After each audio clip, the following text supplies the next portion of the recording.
En 1951, Argentina era uno de los países más avanzados del mundo en aeronáutica. Este hecho se logró con el apoyo de la política. La misma sepultó esta poderosa realidad.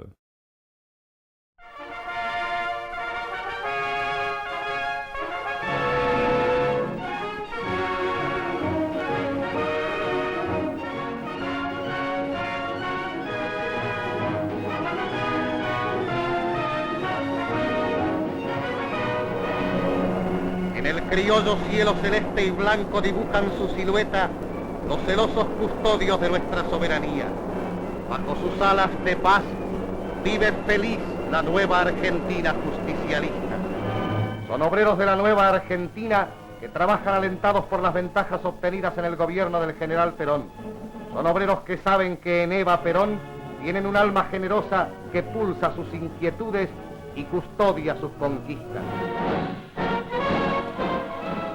Pronto, muy pronto, las pistas argentinas se verán pobladas por aviones Calquín, como hoy ocurre con estos famosos DL-22. Alas argentinas para mantener libre el cielo de la patria y libres su economía y sus industrias.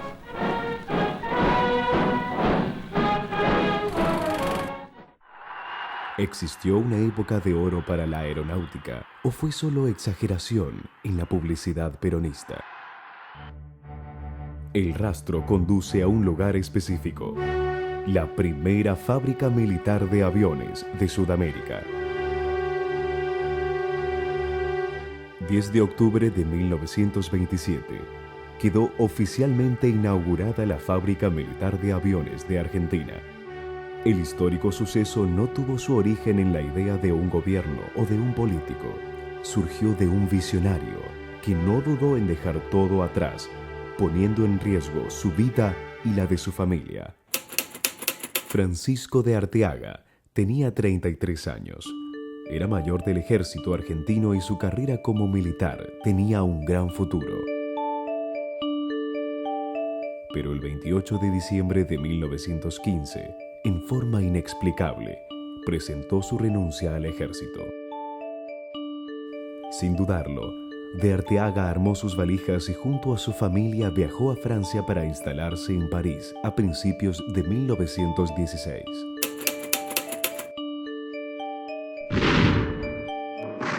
La Primera Guerra Mundial se encontraba en pleno desarrollo y la situación de París era crítica.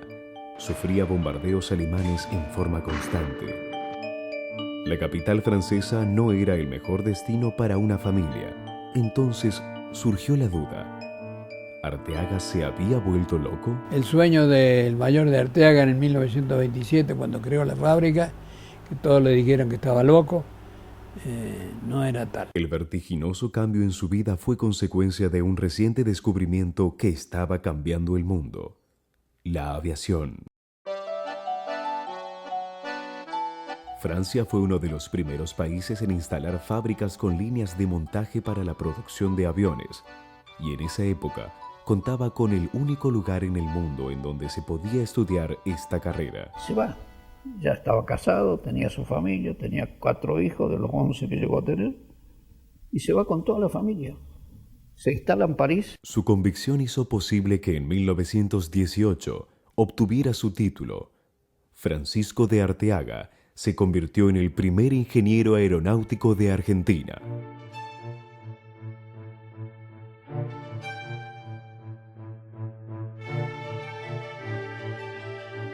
Durante este periodo, comenzó a elaborar la utópica idea de trasladar la tecnología aeronáutica de Europa a Sudamérica y crear una fábrica de aviones, un hecho que para la mayoría era inalcanzable en esa época. Pero Arteaga estaba dispuesto a dar batalla. Hacia finales de 1922, Arteaga retornó a Argentina con una formación teórica práctica sobre todo lo relacionado al desarrollo aeronáutico y con la intención de poner este caudal de conocimientos al servicio de su país. Se prepara para ese sueño que secretamente tiene de llegar a ser una fábrica de aviones.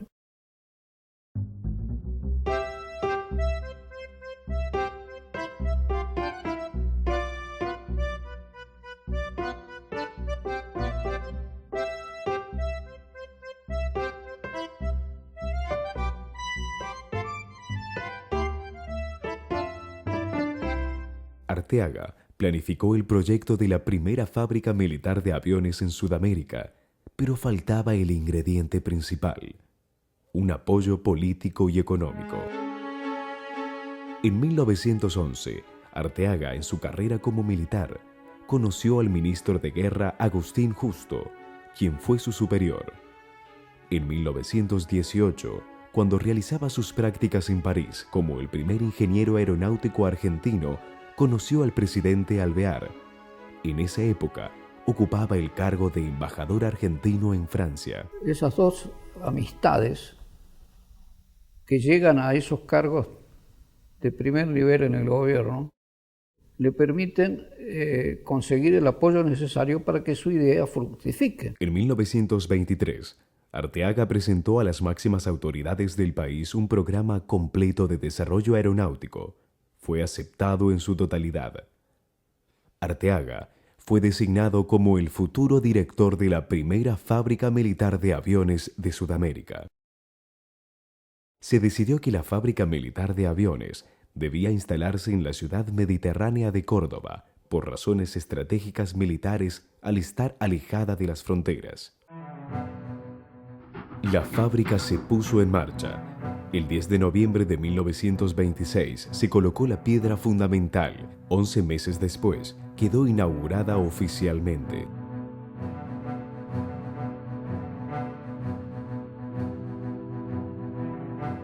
El primer desafío que encaró la fábrica fue un avión biplano de escuela para enseñanza del pilotaje. El 2 de octubre de 1928 realizó el vuelo inaugural, el Avro Gosport 504. El sueño de Arteaga se hizo realidad y ya no estaba solo. Técnicos y obreros argentinos lo acompañaban con el sudor de su frente ante el desafío que sentían propio.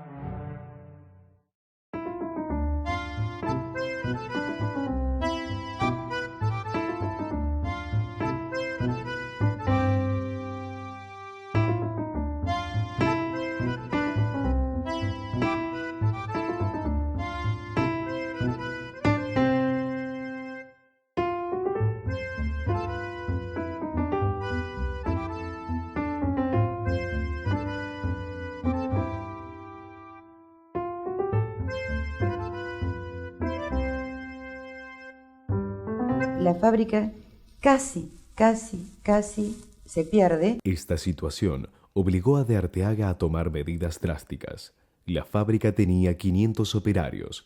Se dejó cesante a la mitad del personal por no contar con los fondos necesarios. Dejaron el personal absolutamente imprescindible para poder no cerrar la fábrica, que hubo despidos. A pesar de esta reducción, el presupuesto asignado no alcanzaba para pagar los salarios. Arteaga tomó una decisión arriesgada, pero ingeniosa. Cortar la actividad laboral a la mitad de las horas. Al trabajar la mitad de las horas, los empleados de la fábrica podían completar su salario afuera, en segundos trabajos. Arteaga impidió la pérdida de la valiosa mano de obra capacitada. En julio de 1929 se consiguieron los fondos para reincorporar el personal.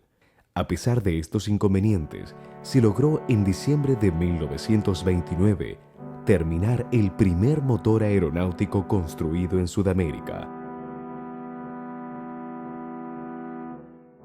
En el año 28, 29, en la Argentina, en Sudamérica, llegar a ser un motor de 400 y pico caballos es una hazaña para la época. Este motor estaba destinado a equipar el próximo desarrollo de la fábrica.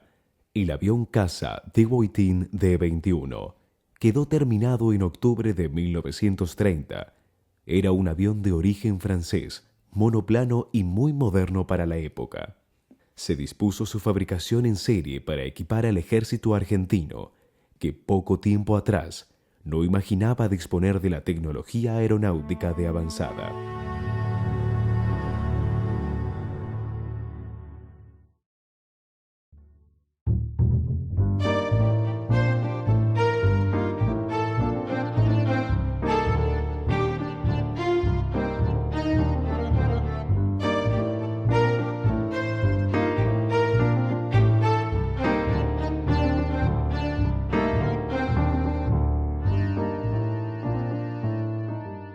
febrero de 1931, 5 meses después del golpe de Estado, el presidente de facto Félix Uriburu visitó la fábrica militar de aviones.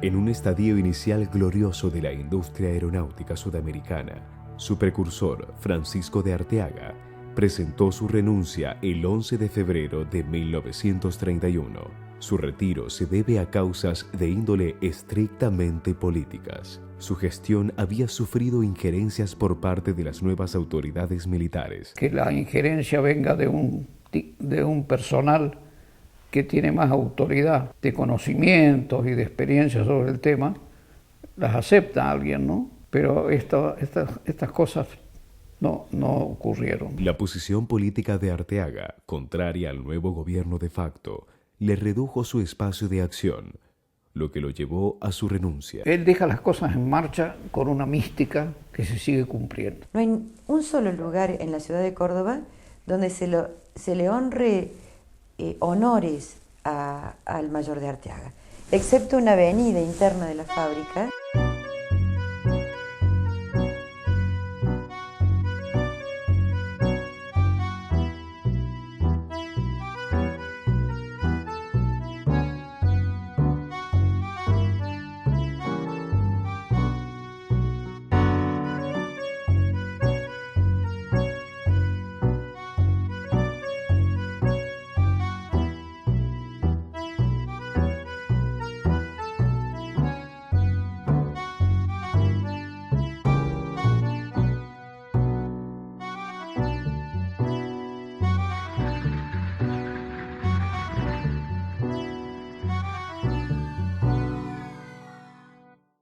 La Segunda Guerra Mundial obligó al país a buscar una autonomía del extranjero que hasta ese momento no gozaba. Irónicamente, el desarrollo aeronáutico gestado por el Estado nazi durante el conflicto se mezcló con el peronismo y le dio un impulso a la industria aérea argentina, que la colocó entre las más avanzadas del mundo.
El 6 de marzo de 1944, asumió como nuevo director de la Fábrica Militar de Aviones de Argentina, Juan Ignacio San Martín. Mi padre era ingeniero militar y como tal fue becado a Italia, al Real Instituto Aerotécnico de Torino, que fue en ese momento una de las universidades más importantes del mundo en materia de tecnología aeronáutica. La capacidad del nuevo director y los cambios que introdujo consolidaron una fábrica poderosa, autónoma y capaz de albergar otras industrias para conformar un verdadero polo industrial.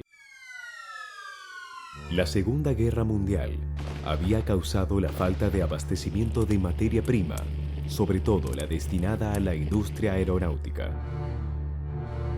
Para resolver esta situación, San Martín decidió retornar a la fabricación de aviones propios. Incorporó la participación de la industria privada. Este sector fabricó las piezas aeronáuticas faltantes. Creó el laboratorio de motores. Quedó a cargo el ingeniero mecánico aeronáutico Raúl Magallanes. Al crearse el laboratorio de motores prácticamente no existía material especial destinado a la investigación y desarrollo. Para retornar a la fabricación de aviones propios, se fijó la mira en el prototipo FMA-21, un avión de entrenamiento avanzado metálico que nunca llegó a serie por la falta de materia prima. Se decidió rediseñar este avión reemplazando su material original por madera. Las maderas era un elemento, una materia prima que el país tenía y que podría llegar a aplicarse para construir aviones en caso de ser necesario. Y de hecho en ese momento era necesario tener aviones y no había materia prima de origen metálico. Para el avión FMA-21 se adquirió un motor norteamericano. Cuando se desató la guerra, el fabricante no pudo asegurar la provisión de repuestos y se dio en forma gratuita una licencia parcial para fabricar las piezas faltantes. El laboratorio de motores utilizó esta información para desarrollar el motor en forma íntegra. Se lo denominó el Gaucho. En mayo de 1944, realizó su primer vuelo el nuevo avión nacional denominado DL-22. Al poder desarrollar en forma íntegra el avión, desde su motor hasta su fuselaje, de inmediato se dispuso el desarme total de la máquina en uno de los hangares de la fábrica. Se invitó a la industria privada del país. Frente al avión desarmado, seleccionaron qué parte podían fabricar. La industria privada comenzó a proveer aeropartes a la fábrica. Prácticamente el control de la industria privada estaba en mis manos. La industria que trabajaba para nosotros, que necesitara en cualquier momento un técnico o una aclaración o un ensayo de laboratorio, contaba con nosotros. Entre 1944 y 1950 se fabricaron 200 aviones DL-22. Estos aviones fueron entregados al ejército argentino, que pudo mantener el entrenamiento permanente de sus pilotos. Caso contrario, se hubiera interrumpido por los impedimentos de la guerra. En 1945 comenzó a surgir la estrecha relación entre Perón y la aeronáutica. Cuando Perón empieza a acercarse al máximo poder, le da un impulso muy fuerte a las Fuerzas Armadas. Hasta ese momento la aviación formaba parte del ejército. Perón impulsó la independencia del arma aérea. La Argentina en 1945 independiza el arma del aire y crea la Fuerza Aérea Argentina como una tercera fuerza independiente del ejército. La política comenzó a intervenir en forma decisiva para potenciar el desarrollo aeronáutico argentino. Con las mentes más lúcidas y la mayor fuerza política se empiezan a generar políticas completamente integrales para esta nueva Fuerza Aérea Argentina.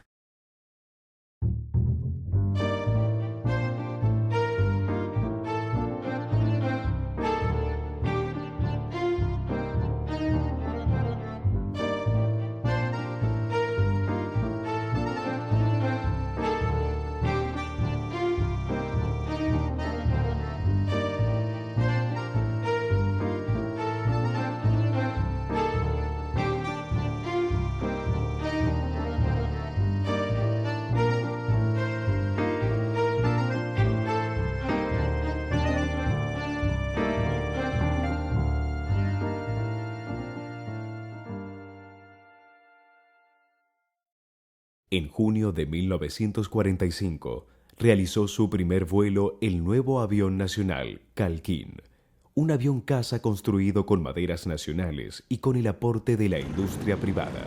Estaba inspirado en el avión inglés Mosquito. El Calquín tenía una poderosa plataforma de tiro. El arriesgado vuelo rasante se evidencia la perfección del tiro.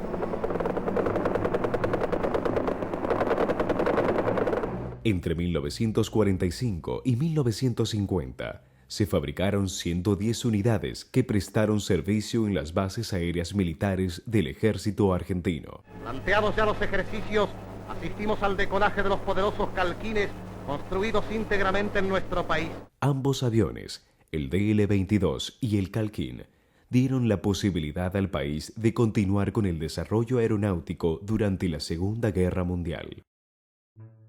Al finalizar el conflicto bélico, surgieron varias historias que por distintos caminos llegaron a Argentina. Estas historias coincidieron con el arribo del peronismo al poder en 1946 y tuvieron un final común en 1955 con la caída del régimen peronista en manos de un nuevo golpe militar.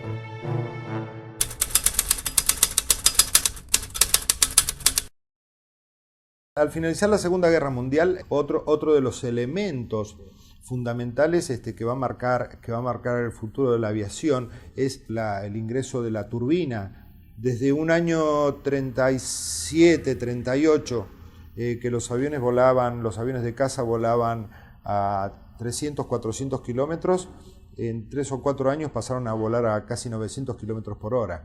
El avance fue significativo en todo sentido. Surgieron los denominados aviones jets. En Argentina, se decidió iniciar el proyecto de un avión con estas características, pero hasta ese momento, la nueva tecnología era exclusiva de las potencias. La Argentina estaba, como cualquier país del hemisferio sur, estaba totalmente relegada de los avances. Al finalizar la guerra, muchos técnicos e ingenieros aeronáuticos de los países derrotados se quedaron sin trabajo. Quiso aprovechar de esos ingenieros para contratarlos y traer toda la experiencia que ellos habían tenido en la guerra y que la pudieran aplicar en la Argentina. El director de la fábrica militar de aviones, San Martín, viajó a Europa y contrató al ingeniero aeronáutico francés, Émile de Guaitin. Las exigencias para venir a trabajar a la Argentina, que se necesitaba un avión jet. Y bueno, de Guaitin dijo, yo se los hago. De Guaitin va a presentar un proyecto que es el primer paso de un desarrollo, que va a ser el IA-27 Pulqui. También se contrató a 750 operarios europeos que pasaron a formar parte del personal de la fábrica, que ya contaba con 3.500 empleados. De Guaitin asumió como director técnico de un equipo de ingenieros argentinos. Entre ellos se encontraba Norberto Morchio, encargado del cálculo de estructuras. Los dibujantes proyectistas, bajo la dirección de Guaitin, proyectaban las distintas partes del avión y eso me lo pasaban a mí para que hiciera el cálculo si lo que ellos habían proyectado iba a ser apto para los esfuerzos que iba a ser sometido el avión en vuelo. De Guaitin dio el instructivo a los ingenieros argentinos para utilizar diferentes sistemas a la hora de construir aviones. En esa época, los cálculos se realizaban con una regla y una máquina de calcular manual de marca Facit. De esta forma, se inició el proyecto del primer avión a reacción construido en Sudamérica.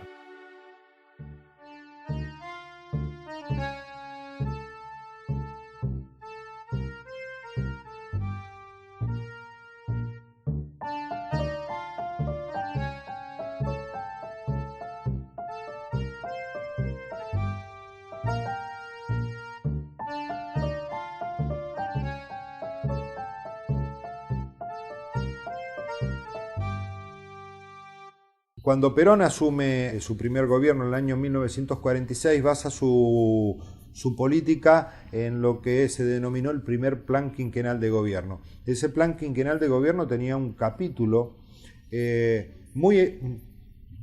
posiblemente demasiado ambicioso para el sector aeronáutico. Perón quería desarrollar al máximo las capacidades aeronáuticas del país. La industria aeronáutica se convirtió en la mimada de Perón. Un ejemplo fue al momento de renegociar la deuda que tenía Inglaterra con Argentina por el conflicto bélico. El gobierno argentino le pide aviones a reacción Gloster y Inglaterra accede a vendérselos aún bajo la protesta de Estados Unidos por considerar que el avión estaba demasiado armado. La Argentina se hizo de un lote de 100 aviones de caza y se convierte en la primera fuerza de Latinoamérica en operar aviones a reacción. No obstante la rapidez de los cazas, la intercepción se produce casi sobre el objetivo. Recibe una cantidad de bombarderos Avro Lincoln y Avro Lancaster que le dan una capacidad de bombardeo estratégico que hasta ese momento nunca se había tenido.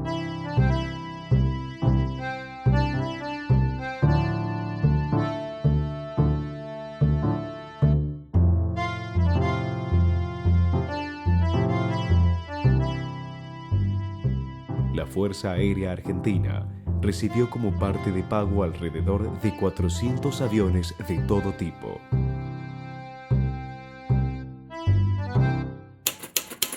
En la fábrica militar de aviones ya se estaba construyendo el Pulky, el primer caza a reacción totalmente metálico.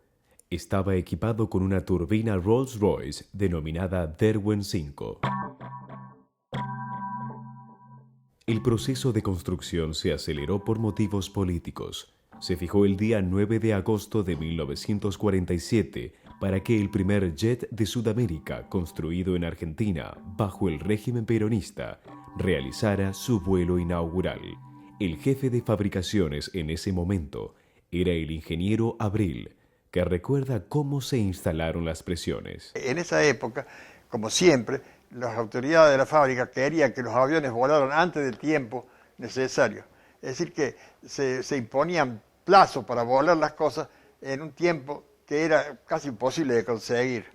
El avión se tenía que terminar en una fecha de un 9 de julio, no sé de qué año era, tenía que volar. Sumado a las presiones del tiempo, se resolvió no renovar el contrato al ingeniero francés de Woutin. En realidad no supimos nunca por qué, pero un buen día el tipo dice, yo me voy, y se fue. Y le digo, venía una vez al mes. Era un asesoramiento que se creía necesario. Yo creo que fue necesario. De Woutin propuso al gobierno argentino hacer una fábrica privada de aviones. El gobierno o la Fuerza Aérea tuvo que decidir quedarse con el proyecto de Woutin o a lo mejor tentarse con los más avanzados proyectos que traían los ingenieros alemanes. Se trabajó a gran velocidad hasta que llegó el día fijado. El Pulky estaba casi listo. Nos faltaban algunas piezas que no habían sido fabricadas. Y entonces, ¿qué hacemos? Yo podía haber prohibido el vuelo, pero eso significaba a mí la renuncia del puesto, porque me iban a echar, porque había que volar. Ya tenemos el Pulky próximo al primer vuelo, probando la turbina. El Pulky se subió a un camión de remolque y se lo trasladó al sitio en donde una multitud aguardaba por la máquina. El avión fue llevado al extremo de la pista y ahí demoró bastante iniciar el vuelo porque había presentado un problema de que uno de los amortiguadores estaba más cargado porque era de aire comprimido. Esta demora inquietó al público presente, pero el avión al fin se puso en movimiento. El piloto era el teniente Edmundo Weiss, que tenía precisas instrucciones de cómo realizar el vuelo inaugural. En los primeros vuelos se limitan las exigencias para evitar cualquier accidente, factor que Weiss omitió. Apenas despegó, realizó una maniobra peligrosa. Levantó el vuelo, empezó a hacer toda clase de piruetas y todo, o sea, volando sobre la cabeza nuestra. Causó una impresión muy grande porque no sabíamos si era una maniobra que había originado el piloto o si era un problema del avión. Y cuando aterrizó después yo le pregunté, ¿por qué hiciste? Y bueno, yo sentí que el avión andaba bien y yo lo manejé así porque yo no sentía que andaba bien. Hasta ese momento, 7 países habían logrado desarrollar un avión a reacción. Argentina se colocó en el 8º lugar. Pero en 1947, Argentina era uno de los 6 países del mundo que podía continuar el desarrollo de estos aviones, porque Alemania y Japón quedaron imposibilitados al finalizar la guerra. El primer avión a reacción construido en Sudamérica continuó sus ensayos en vuelo y respondió en forma satisfactoria. Solo se fabricó el prototipo y nunca llegó a serie. El Pulky 1 fue un avión, como avión fue muy interesante. Fue un avión de características de vuelo muy lindas, muy interesantes, pero un avión que nació viejo. El Pulky 1 fundamentalmente es un pionero. Lejos estuvo de ser un gran avión. Tenía características técnicas, digamos, de apuro y necesidad. El Pulky fue un impacto político del peronismo para demostrar la capacidad del país. Un poco de apuro fue por también el apuro político que tenía la Argentina de entrar en la carrera del jet y de la misma fábrica militar de aviones, de demostrar las cosas que se podía hacer. Este avión políticamente correcto permitió el arribo al país de la tecnología aeronáutica más avanzada hasta ese momento.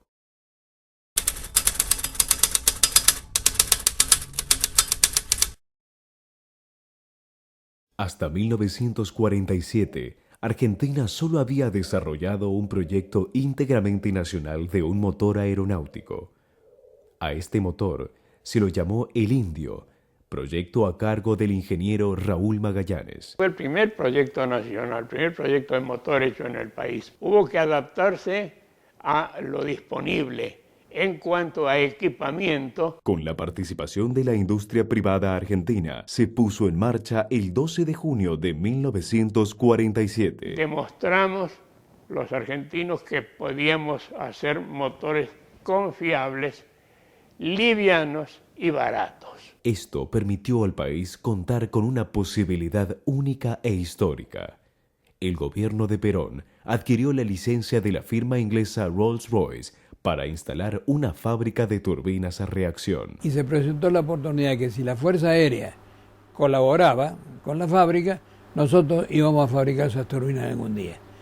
Así se hace un contrato con Rolls-Royce. Argentina se encontraba en igualdad de condiciones con los países más desarrollados. Así lo denotan las experiencias de los protagonistas. Para construir esas turbinas se manda una comisión a Inglaterra integrada por técnicos y hasta capataces de la fábrica de aviones con el propósito de que aprendieran cómo se fabricaba un motor a reacción. Nos instalamos para recibir la licencia. A 20 metros estaba el equipo norteamericano recibiendo la licencia norteamericana. Un poquito más allá estaban los rusos y otro poquito más allá estaban los franceses, todos recibiendo la licencia por la turbina Rolls-Royce Derwent 5. La complejidad de esta licencia demandó un periodo de 1 año.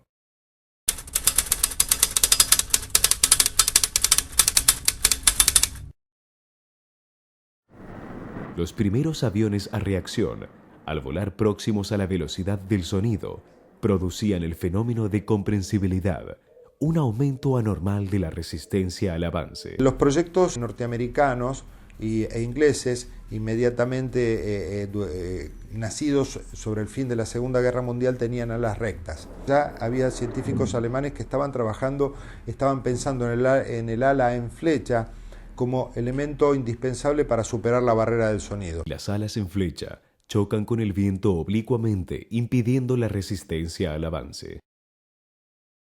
Argentina, al haber desarrollado un avión a reacción y ante la posibilidad de disponer de los ingenieros alemanes, decidió pasar a un proyecto de avanzada, un avión a reacción con alas en flecha.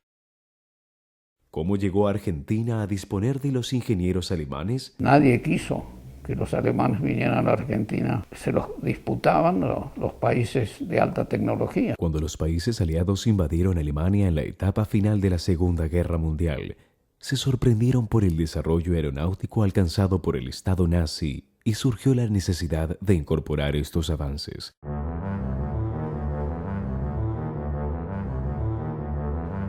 Comenzó una búsqueda frenética de los científicos alemanes. Agentes del gobierno de Perón montaron una red secreta en Europa y se contactaron con un grupo de estos científicos, llegando a un acuerdo para que trabajen en la fábrica militar de aviones de Argentina. Entre estos científicos se encontraba Kurt Tank, director de la fábrica alemana Focke-Wulf. Kurt Tank era intensamente buscado porque al finalizar la guerra estaba a cargo del proyecto Focke-Wulf TA-183, un avión caza que superaba todo lo realizado hasta esa época.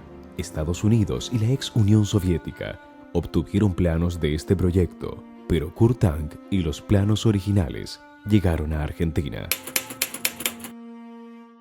Kurt Tank trajo a Argentina microfilms con la información secreta de la Fuerza Aérea Alemana durante la guerra. Kurt Tank, al llegar a la Argentina, tiene una reunión con Perón, y al observar el país, Kurt Tank lo entusiasmó a Perón con la aviación de transporte. El grupo del profesor Tank daba cuenta de sus tareas en forma directa a la presidencia, es decir, al general Perón. El mismo Perón tenía un requerimiento más inmediato, un impacto político mayor. Entre su equipaje Kurt Tank había traído los planos del TA-183. Meses antes de la llegada de Tank a la fábrica militar de aviones, su director, San Martín, solicitó un pedido muy particular al Departamento de Proyectos Especiales. Teníamos que iniciar el proyecto de un avión en reacción, un caza, para batir el récord mundial de velocidad. Los ingenieros argentinos plasmaron sus ideas en una maqueta. A este proyecto lo llamaron Pulqui 2.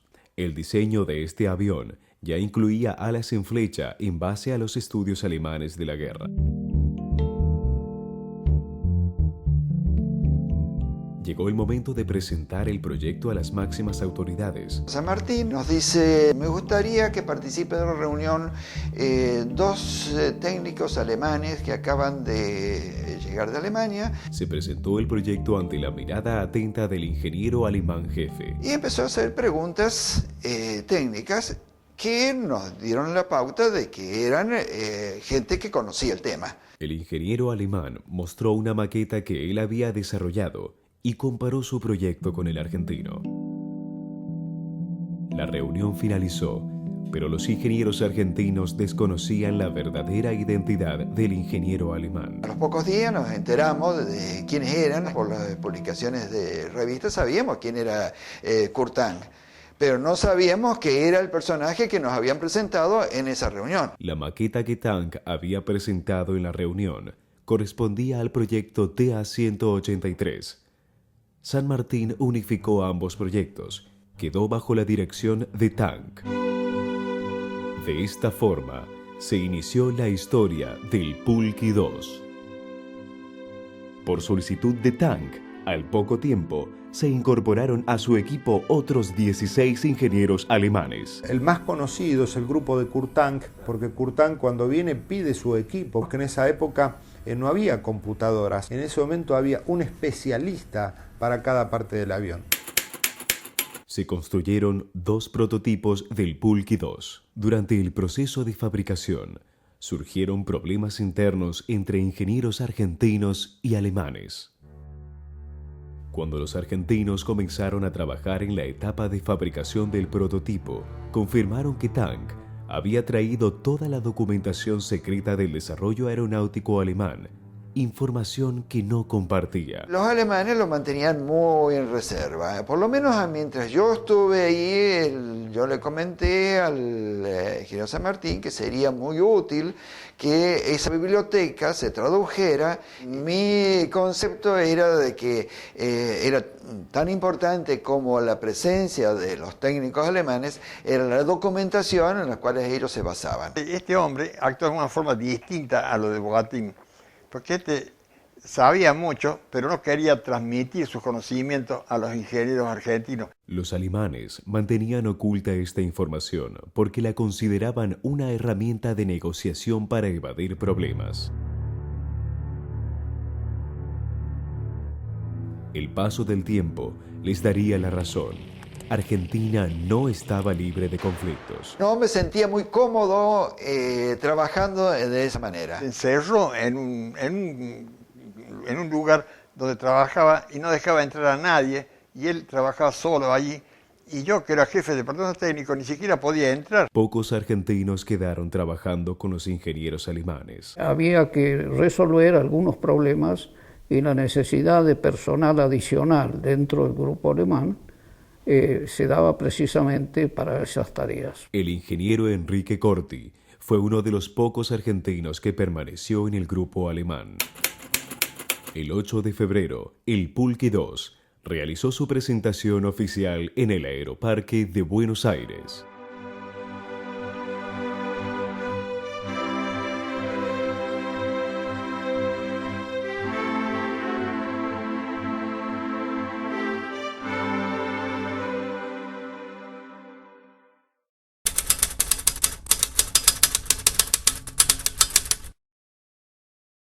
En 1993, el ingeniero aeronáutico alemán, doctorado en física y matemática, Reinhard Horten, recibió la medalla de oro de la Sociedad Aeronáutica de Inglaterra, patrocinado por la reina. Se le otorgó este premio por sus aportes a la aeronáutica, entre los que se destacaban el desarrollo de las alas Horten, diseño que se utiliza en la mayoría de los aviones del presente.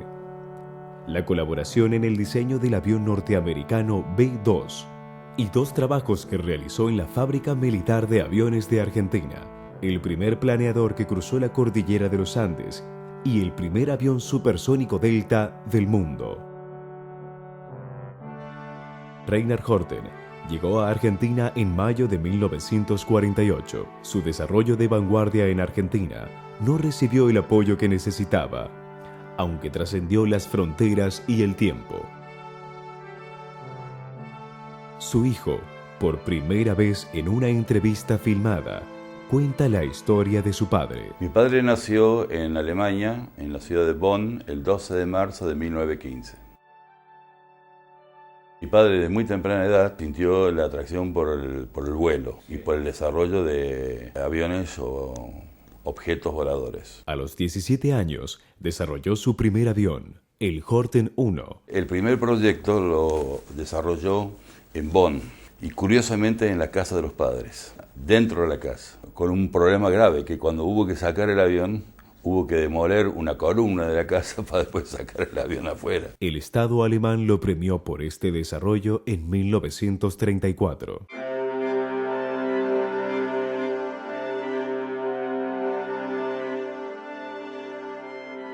En su segundo avión, introdujo una innovación en el diseño aeronáutico, lo que más adelante se dio a conocer como alas Horten, y que sentaron las bases del diseño actual. El H-2 tenía las alas en V, como hoy lo usan todos los reactores comerciales. Cuando Alemania entró en guerra en 1939, Horten fue convocado por el ejército. Mi padre fue, amén de ser ingeniero aeronáutico, fue piloto militar. Horten tenía que participar de un ataque al límite de Francia.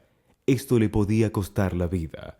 Cuando las autoridades de la Fuerza Aérea Alemana se enteraron de que el joven diseñador, premiado en 1934, debía participar en este ataque, intervinieron de inmediato. Y eso lo salvó a mi padre. Cuando Göring se entera de eso, lo saca del escuadrón y lo lleva de nuevo a Berlín.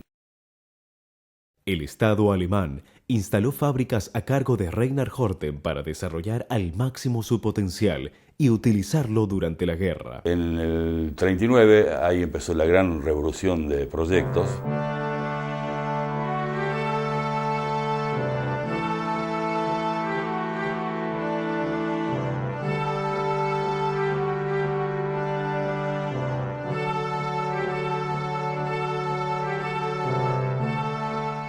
El avión más importante que desarrolló durante la guerra fue el Horten 9. El Horten 9 era un avión que cumplía 960 km por hora, llevaba 1.200 kilos de bombas y tenía una penetración de 1.000 kilómetros. Se fabricaron 8 unidades bajo el nombre Gotha 229.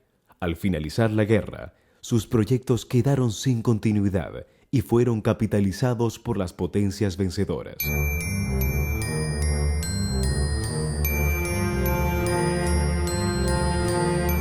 Luego de la guerra, Horten fue convocado por Inglaterra, pero su estadía fue muy breve. El odio del obrero inglés hacia el alemán era tan grande que mi padre no pudo hacer absolutamente nada salvo algunas líneas sobre el tablero. Horten quería continuar su desarrollo, pero necesitaba un lugar con una tecnología aeronáutica de avanzada. Mi padre tenía la información en Alemania de que en Argentina funcionaba una fábrica de renombre, funcionaba el túnel de viento, el segundo túnel de viento más moderno del mundo. Para pruebas de aviones que desarrollen velocidades de hasta 3.000 kilómetros por hora, se utiliza el túnel de ensayo supersónico. Aquí se experimentarán perfiles de prototipos de categoría sónica, cuya construcción está prevista en la línea justicialista del segundo plan quinquenal. Mi padre llegó a la Argentina en mayo del 48. A mi padre lo recibió primero el brigadier San Martín y después el general Perón. El primer trabajo que realizó Horten en la fábrica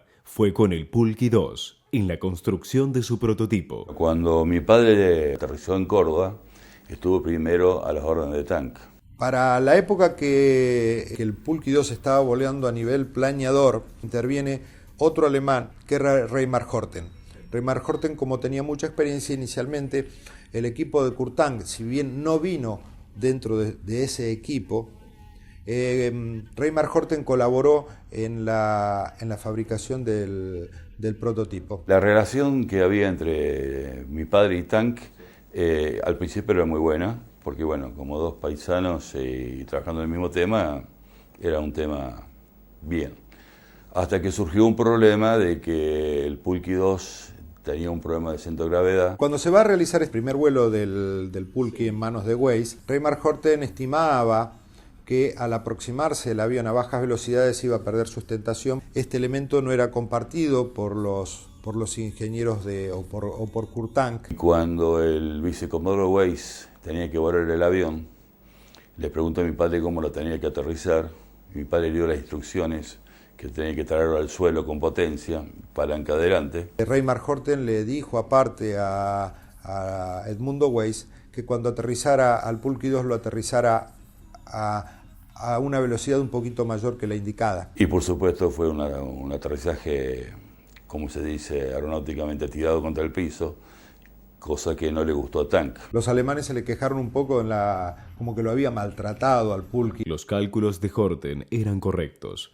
Salvó al Pulqui 2 de su destrucción parcial, hecho que sucedió en el segundo vuelo, con las indicaciones de Tank en manos del piloto de pruebas oficial de su grupo, Otto Behrens. Cuando Behrens lo aterriza, el avión se cae, va a perder prácticamente su tren de aterrizaje. Los técnicos comprendieron de que la pérdida de sustentación no era homogénea a lo largo de las alas. Tank, en ese sentido, lo quería deportar a mi padre de la Argentina, porque bueno, quería estar solo en la fábrica de aviones, y mi padrino, el vicecomodoro Weiss, le dijo a mi padre: doctor, no se haga problema, dice, usted tiene un hijo argentino, dice, a usted no lo mueve nadie de acá.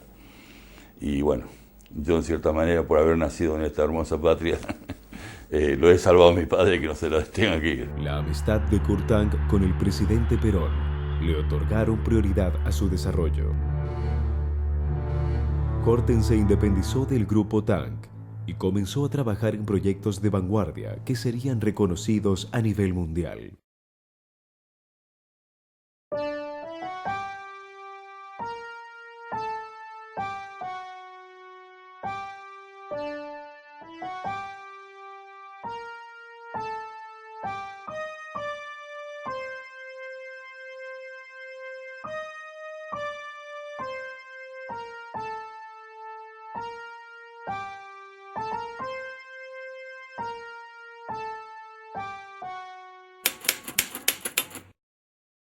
Dentro de la fábrica militar de aviones y con su tecnología y presupuesto, se creó el IAME, Industrias Aeronáuticas y Mecánicas del Estado, en donde se instaló la fábrica de automóviles, la fábrica de motocicletas, la fábrica de tractores para el campo y la fábrica de paracaídas, entre otras. Al haber incorporado la industria privada en la fabricación de los aviones, se desató un proceso que generó un conglomerado industrial jamás vuelto a repetir. La relación entre el peronismo y la fábrica militar de aviones llegó a su punto máximo. Hasta 1955, 307 industrias del país dependían de la fábrica militar de aviones. Dentro de la misma, trabajaban 11.000 empleados.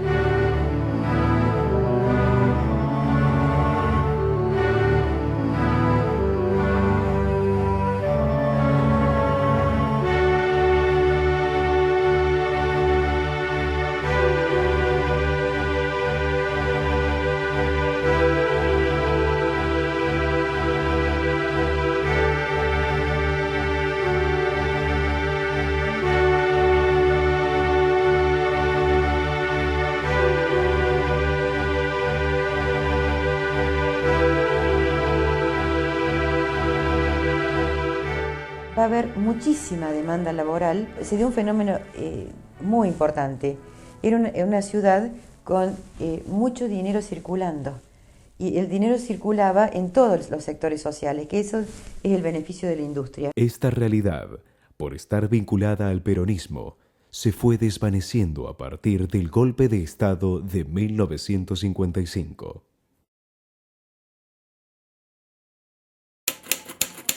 realizó su vuelo inaugural, el avión conocido por su mote político como Justicialista del Aire.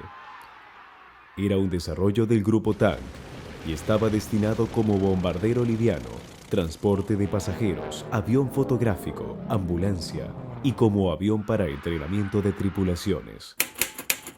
Reinhard Horten se encontraba en el trayecto final de su diseño más impactante. En 1949 había desarrollado el ala volante denominada Klein & II, bimotor de entrenamiento avanzado y de exploración, con un ala en flecha de 23 grados.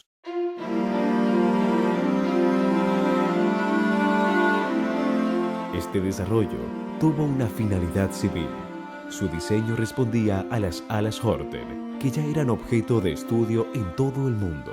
Se fabricaron 5 unidades. Además, había otros proyectos como el cuatrimotor, el IA-38, que era el famoso naranjero que le decían. En 1950, Horten desarrolló un avión para transportar mercaderías perecederas desde el interior del país hacia Buenos Aires, porque se consumían muchos alimentos de origen extranjero, situación no acorde con la ideología peronista.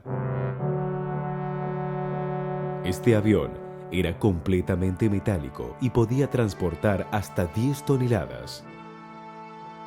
En 1953, Horten desarrolló una nueva ala volante, denominada Uruburu. En 1956, pasó a la historia por ser el primer planeador que cruzó la cordillera de los Andes.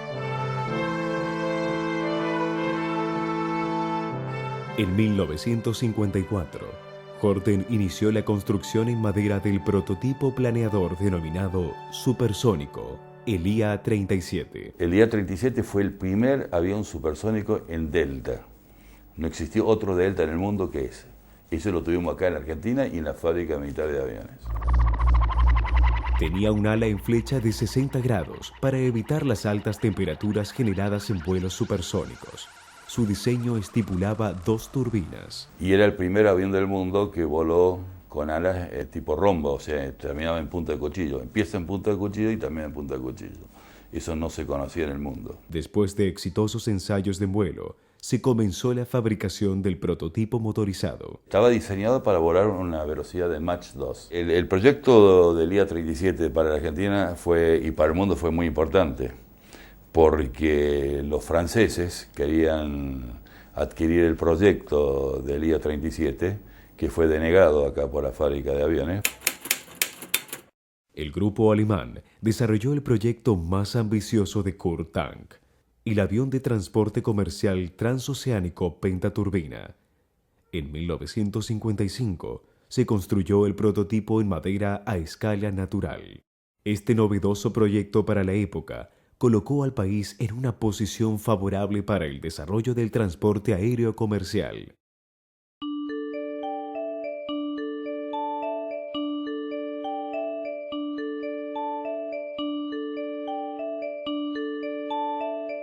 Hasta 1955 se fabricaron 4 prototipos del Pulky 2. Este avión revolucionario causó 2 tragedias.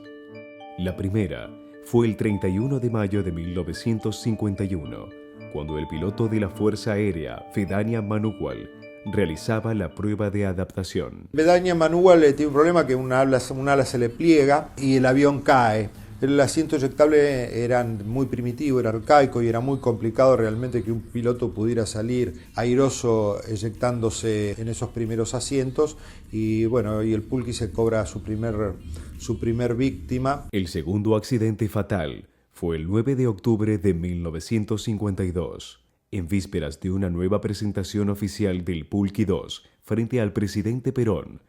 Kurt Tank le pidió al piloto de pruebas de su grupo, Otto Behrens, que realizara un ensayo para ese vuelo. Otto Behrens le dice que lo va a pensar, ya que su esposa se negaba porque se diera su cumpleaños, pero finalmente la pasión que tenía Otto Behrens por los aviones lo llevó a ir a hacer la prueba. Behrens, luego de una maniobra desafortunada, se estrella contra el piso y muere. En 1954 se había programado una gira mundial de exhibición para vender el proyecto, hecho que nunca sucedió.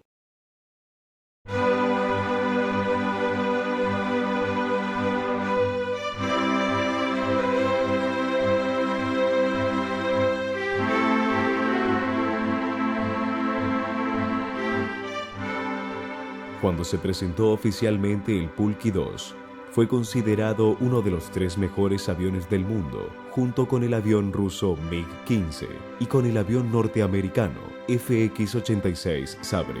Esto se debió a que el avión argentino fue desarrollado en base al proyecto de la Fuerza Aérea Alemana durante la guerra, proyecto que solo quedó en planos. Los planos del TA-183 fueron a parar simultáneamente a 2 países, a la Unión Soviética y a la Argentina. Kurtank se trajo y seleccionó adecuadamente el personal que trajo a la Argentina, ¿no es cierto?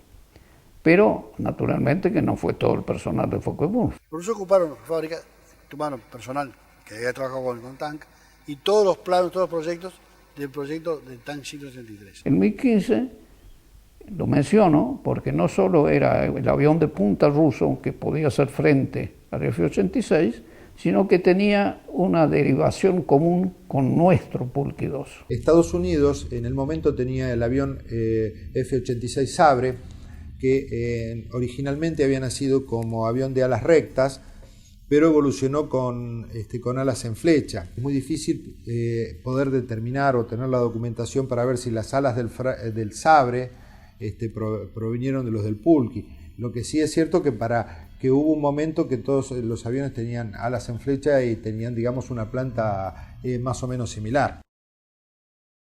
A principios de la década del 50 se produjo la guerra de Corea. Entonces ahí se dio una confrontación entre los 2 mejores aviones del momento. El F-86 Sabre y el MiG-15 de los rusos. Y los MiG-15 estaban demostrando ser muy superiores a los Sabres norteamericanos en la guerra de Corea. Nuestro Pulqui 2 y el MiG-15 de los rusos eran más desarrollados y más modernos en su concepción aerodinámica que lo que era el avión americano. El MiG-15 es un primo hermano del Pulqui 2, porque tenía el mismo padre. Estados Unidos empezó a mirar lo que hacíamos en el Cono Sur, ¿no es cierto? Y sabían que atrás de eso estaba un grupo alemán que había salido de contrabando de Alemania. En 1955 comenzó la fabricación en serie del avión Pulqui 2.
El golpe del 55 significó en el país y en la fábrica, primero la prohibición de nombrar a Perón o de escribir el nombre de Perón.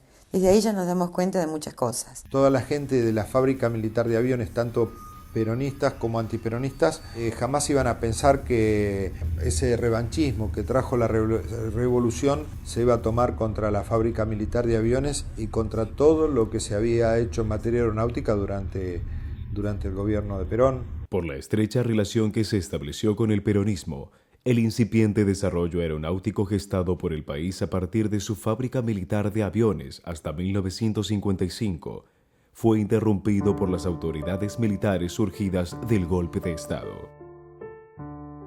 No se tuvo en cuenta que estos logros fueron resultados de una continuidad prolongada en el tiempo desde 1927. Se suponía que todo era una cuestión política, por supuesto que tenía influencia política, pero la idea no era politizar el país, sino industrializarlo. Le gustó mucho el proyecto.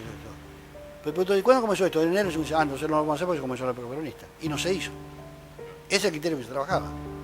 Me da vergüenza decirlo. Fue tan caótica la situación de la fábrica después de la caída de Perón, inclusive hasta los aviones militares, se van desprogramando uno a uno. Se canceló definitivamente la instalación de la fábrica de turbinas a reacción. Consecuencia, toda la tecnología adquirida para fabricar la turbina Rolls-Royce Derwent 5 pasó a ser chatarra. Cualquier cosa que hubiera sido producida durante el gobierno de Perón desapareció, como los aviones Calquín, que no sobrevivió ninguno.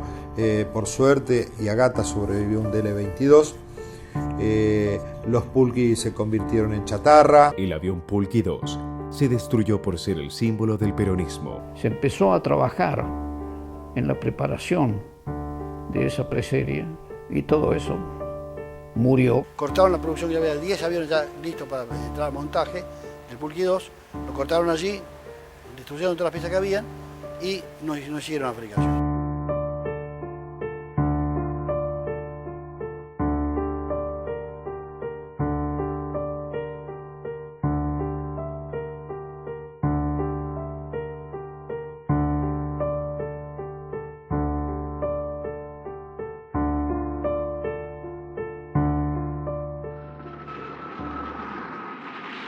Se intentó recuperar el proyecto Pulqui 2 en 1957 con la construcción del quinto prototipo. En 1960 realizó su último vuelo y nunca llegó a serie.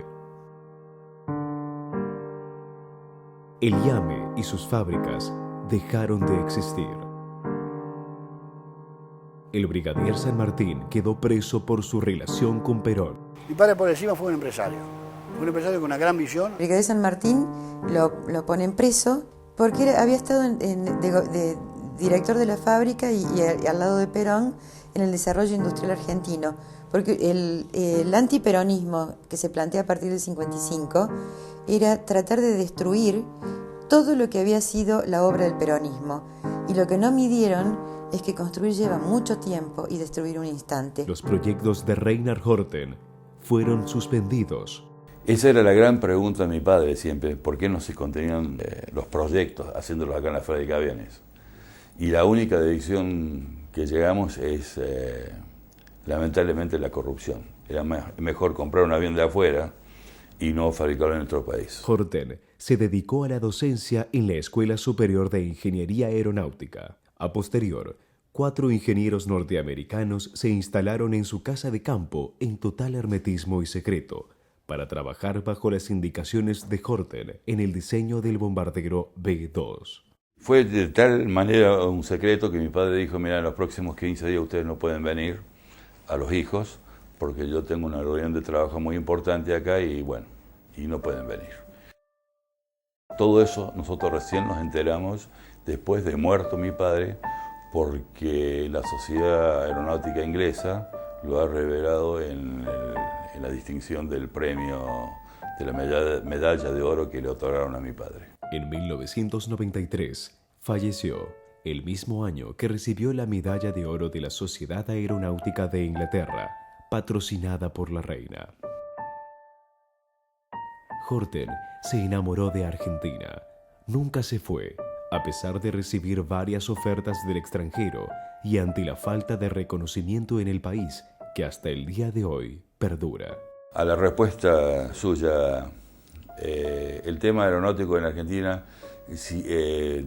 por el lado de mi padre, está un poco olvidado. No lo vamos a poner en telejuicio eso. Pero en el mundo hay un gran reconocimiento hacia mi padre. El grupo de Kurt Tank sufrió persecuciones políticas. Fueron acusados por tenencia de documentación falsa y hasta se los tildó de nazis refugiados. Estos no eran nazis, eran ingenieros, venían a trabajar. Kurt Tank huyó de Alemania clandestinamente, pero no ingresó a la Argentina con documentos falsos, sino que ingresó a la Argentina con documentos oficiales expedidos por el gobierno argentino, pero con nombre supuesto, que es algo totalmente distinto. O sea, los documentos y el nombre con el que ingresó Kurt Tank a la Argentina se los expidió el gobierno argentino. Tank y su grupo de élite se fueron a la India para continuar allí sus desarrollos aeronáuticos. La poderosa realidad aeronáutica de Argentina hasta 1955 se fue desvaneciendo por el accionar político. Esta ilusión hoy es pieza de museo.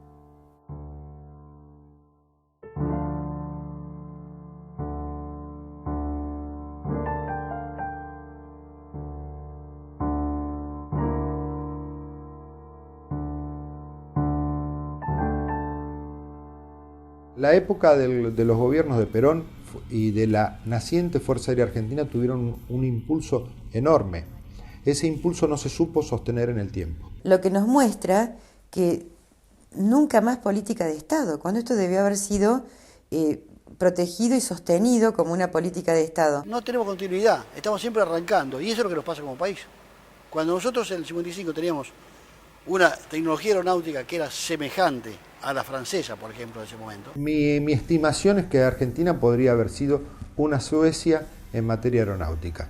Que Suecia, siendo un país chico, ha sido un país que tuvo siempre sus aviones de combate propio y tuvo sus aviones de transporte propios adaptados a su propia geografía. Cuando Perón llegó al poder en el 45, en el mundo predominaba el welfare state, las ideas keynesianas, el Estado interventor, el Estado empresario, el Estado que luchaba contra la desocupación porque las masas de desocupados, ¿no?, en la miseria avanzaba el peligro del comunismo.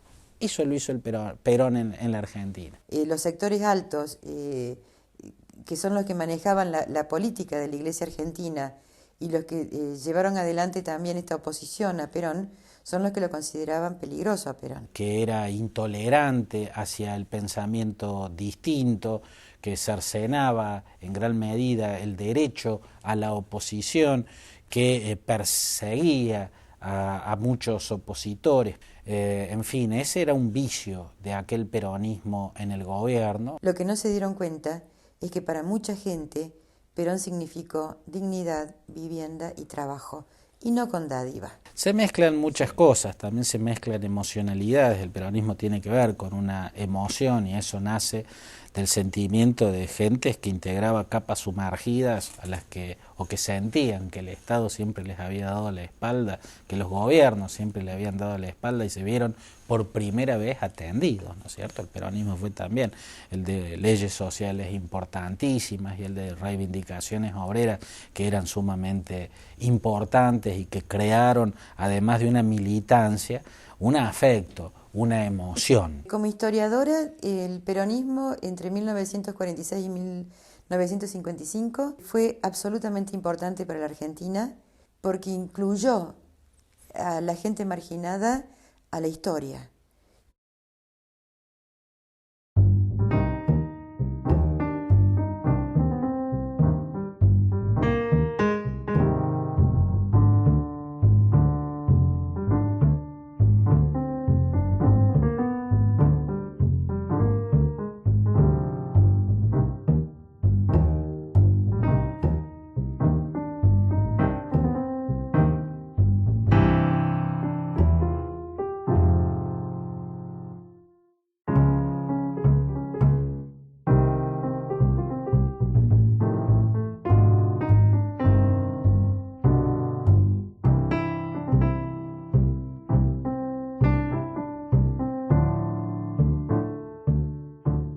Después de 1955, pasaron 14 años para fabricar con éxito un nuevo avión propio y 28 años para desarrollar un avión caza a reacción.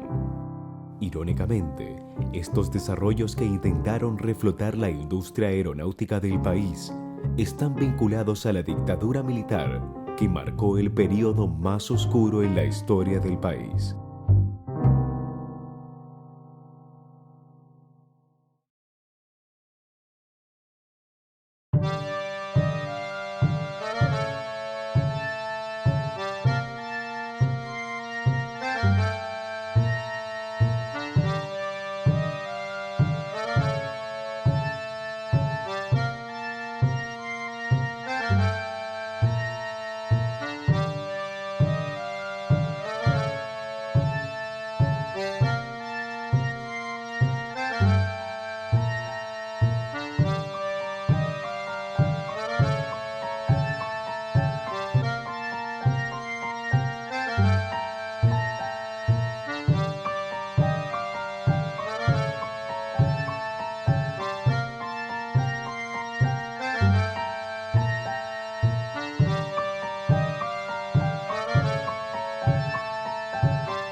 estudiantes dan gritos a la policía para que se detenga, avisándole de que hay otro policía aquí.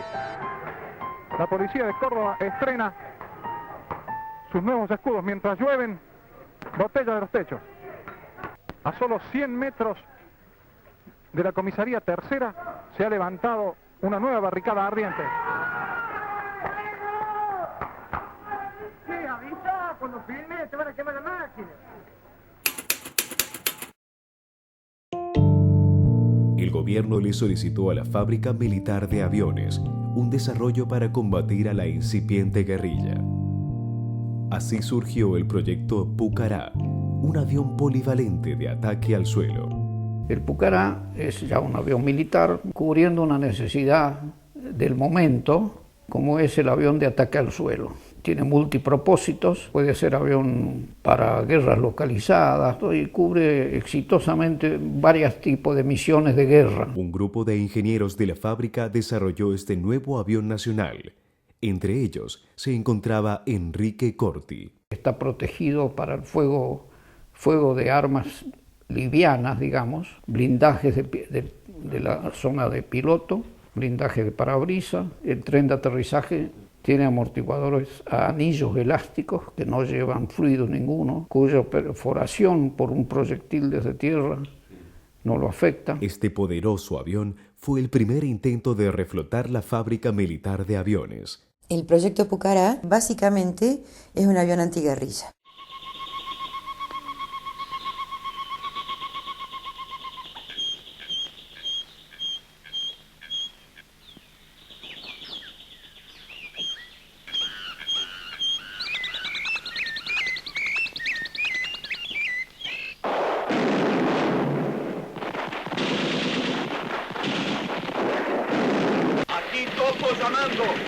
Aquí Topo llamando, campamento localizado, sector 5, estamos copados, envíen refuerzo aéreo, cambio. Comprendido, Topo, comprendido, va refuerzo aéreo, cambio. Y con la fulminante contundencia de su acción inmediata, la aviación se lanza al ataque. Reunión de prevuelo, hombres y máquinas en pie de guerra en cualquier zona de operaciones del mundo. Escuadrilla Pucará, autorizado el despegue. Sí, es el IA-58 Pucará, un avión proyectado y producido por la Fuerza Aérea Argentina, de ataque y apoyo táctico polivalente, diseñado para el reconocimiento ofensivo a baja altura y en condiciones operativas marginales.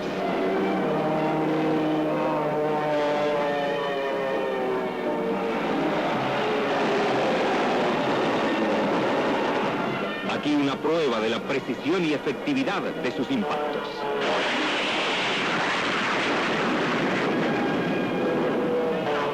Tan es así que demostró su utilidad en la Guerra de Malvinas. 13 años más tarde, en 1982, el Pucará fue utilizado por la última dictadura militar en la Guerra de Malvinas.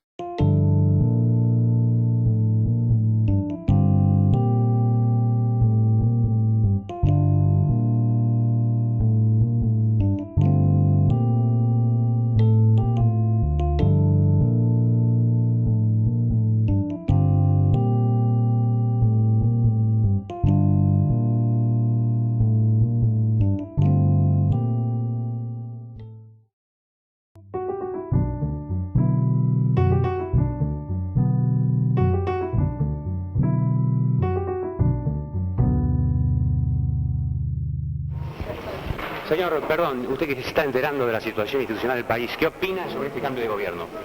Y vea, yo creo de que en realidad puede ser beneficioso para el país. Señor, por favor, su opinión sobre la nueva situación del país. Bueno, no sé, es algo que no se puede opinar por el momento. Queremos saber su opinión sobre la nueva situación del país. Bueno, no tengo para dar ninguna opinión. Señor, para Crónica 10, por favor, ¿qué opina y qué espera de este nuevo gobierno? ¿Qué quiere que opine? Acá el cajero, pregúntale que... No tengo absolutamente nada que decir, señor. Por favor, señor, su opinión sobre esta situación. Bueno, estimo que era necesario este cambio de gobierno por cuanto la situación económica ha sido un factor muy importante para que las Fuerzas Armadas, en defensa del interés del pueblo, tome medidas que realmente sean en beneficio del pueblo. Seguimos ocultando la opinión popular respecto a la nueva situación institucional del país. Señor, ¿qué opina de esta nueva situación? Bien, respecto a esto no puedo opinar nada porque no conozco nada de política en absoluto. Señores, perdón, ¿cuál es su opinión sobre esta situación? Mire, cada vez que pasa una de estas cosas, yo siempre deseo que sea para bien. Espero que sea para bien. ¿Cuál es su actividad, señor? Yo soy jubilado. ¿Qué esperan los jubilados del nuevo gobierno? Y esperamos que nos paguen la retroactividad y demás mejoras que hemos... ¿Y que haya aumentos? Los aumentos que por ley nos corresponden. ¿Usted, señor? Yo no puedo, soy policía en actividad, no quisiera...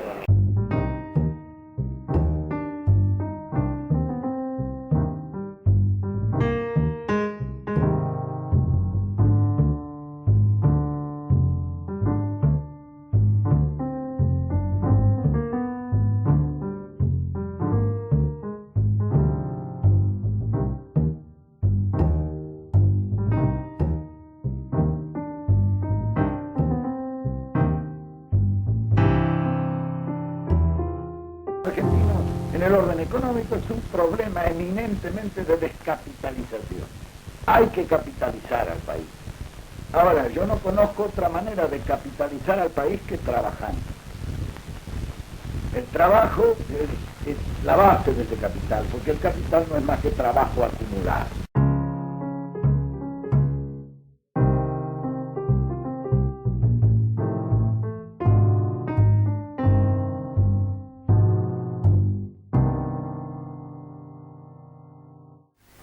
A mí como ciudadano, como interventor nacional, me consta de que es cierto lo que digo. Y a usted como ciudadano no le consta y como periodista tampoco está muy mal informado. Entonces ese partido sería declarado ilegal. ¿Cómo? Ese partido sería Eso no está en mi resorte. Pero sí está en mi resorte combatir la subversión. Y cualquiera que se salga y entre al terreno de la subversión va a ser castigado con toda la fuerza de la ley. ¿Me comprende? Perfecto.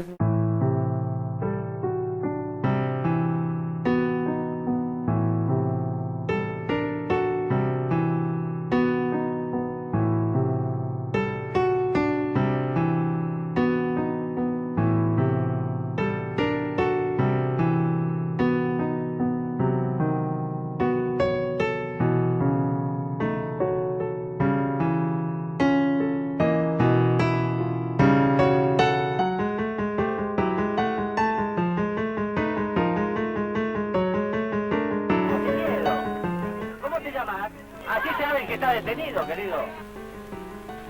Y en estos momentos se lo llevan detenido. ¿Su nombre, señor? Santiago Briñardino. Con la intención de mejorar el entrenamiento de los pilotos de combate, durante la dictadura militar se dispuso fondos para el desarrollo de un avión caza a reacción de entrenamiento avanzado. La Fábrica Militar de Aviones inició el desarrollo del programa IA-63 Pampa. ¿Por qué digo programa y no proyecto? Porque pretendió actualizar a la fábrica en sus medios. Este programa se realizó con un fabricante extranjero, la fábrica alemana Dornier.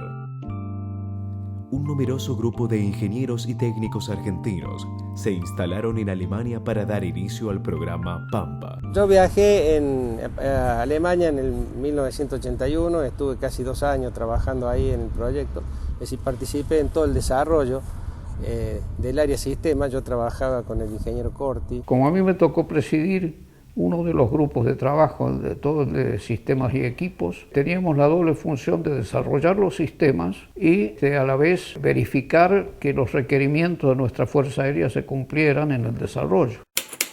Finalizó el programa Pampa y como resultado se obtuvo la actualización de la Fábrica Militar de Aviones en los modernos métodos de construcción. En Estados Unidos, surgió una complicación con su avión de entrenamiento destinado a la Fuerza Aérea. El avión de entrenamiento que iba a elegir la Fuerza Aérea Americana por contrato no satisfizo. Entonces se encontraron con que desarrollar un nuevo avión iba a llevar mucho tiempo. Y empezaron a buscar en el mercado internacional qué aviones disponibles había. Argentina participó con el desarrollo Pampa en la competencia para elegir el futuro avión de entrenamiento norteamericano.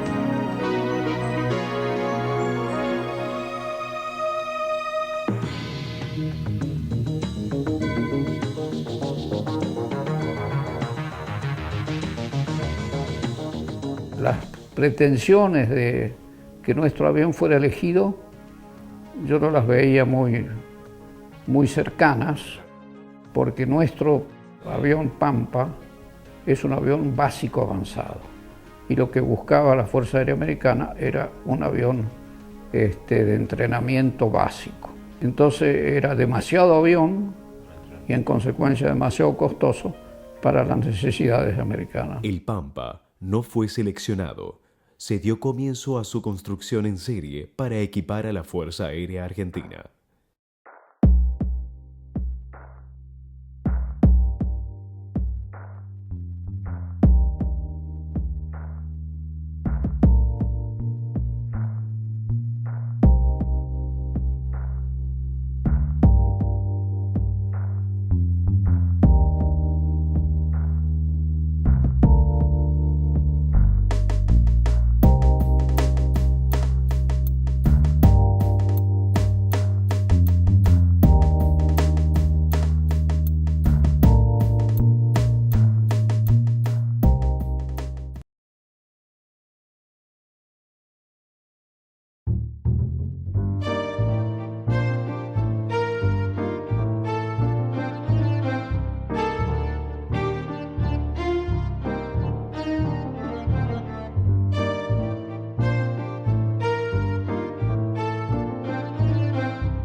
La fábrica militar de aviones de Argentina se privatizó y quedó en manos de la compañía norteamericana Lockheed Martin Aircraft. Y generó un montón de problemas, sobre todo en lo que hace a cambiar un poco la mentalidad de la gente. Teníamos una empresa estatal y militar, o sea, con una estructura piramidal, a una empresa privada con otros objetivos. Se canceló la acción fabril y se dedicó al mantenimiento de aviones militares y comerciales. Al principio hubo una cantidad de gente que fue echada de la empresa para reducir la cantidad de gente de acuerdo al programa original que traía la empresa privada esa.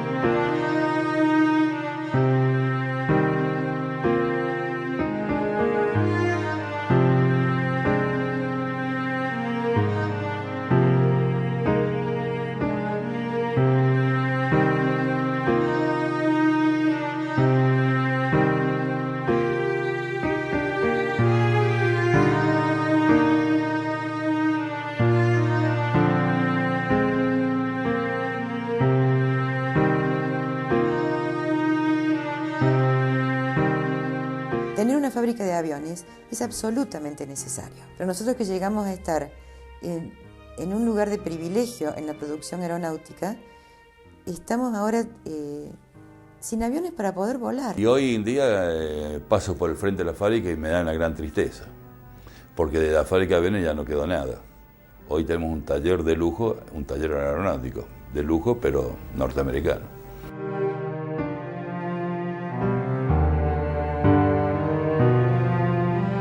En la actualidad, la firma norteamericana Lockheed Martin Aircraft Argentina Sociedad Anónima tiene como principal cliente a la Fuerza Aérea Argentina. Continúa con el mantenimiento de sus aviones y fabricó un avión Pampa actualizando su cabina, llevándola de analógica a digital para demostrar su capacidad, lo que llevó al gobierno a realizar un nuevo contrato para la continuidad laboral y la fabricación de 12 aviones Pampa modernizados.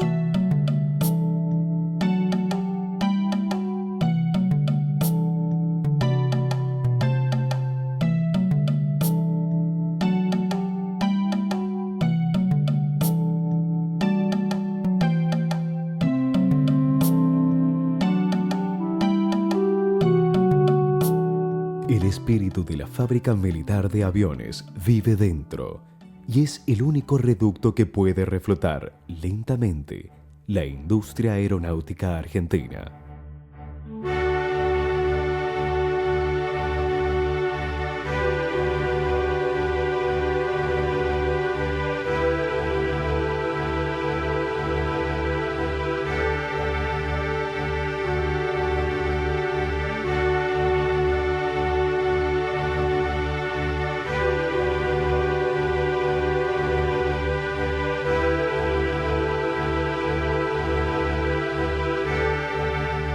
Esta fue la historia de la fábrica militar de aviones de Argentina, lo que fue y pudo ser.